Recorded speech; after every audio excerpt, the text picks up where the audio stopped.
5 tips to deal with hot flashes. Hello, I'm Dr. Taiwo. I'm a gynecologist and I practice in the South Suburban area of Chicago.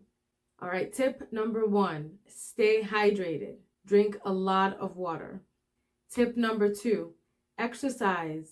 So any kind of exercise, anything that gets your body moving, anything that gets your blood flowing.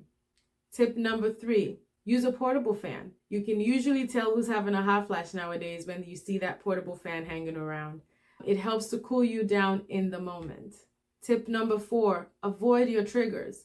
A lot of women actually know their triggers. They tell me sweets, chocolates. Other triggers are caffeine, alcohol, spicy foods, steaming hot foods. So avoiding these triggers can help to reduce the frequency of hot flashes. Tip number 5, consider hormone therapy. Menopause, hot flashes, it's a hormonal problem. It has a hormonal solution. And we have ways to give you hormones these days that are safer, that do not increase your risk of heart attack, stroke, or breast cancer. And so you don't have to struggle through menopause. You don't have to manage through it. It can last 10 to 14 years. So I do recommend seeking some type of therapy.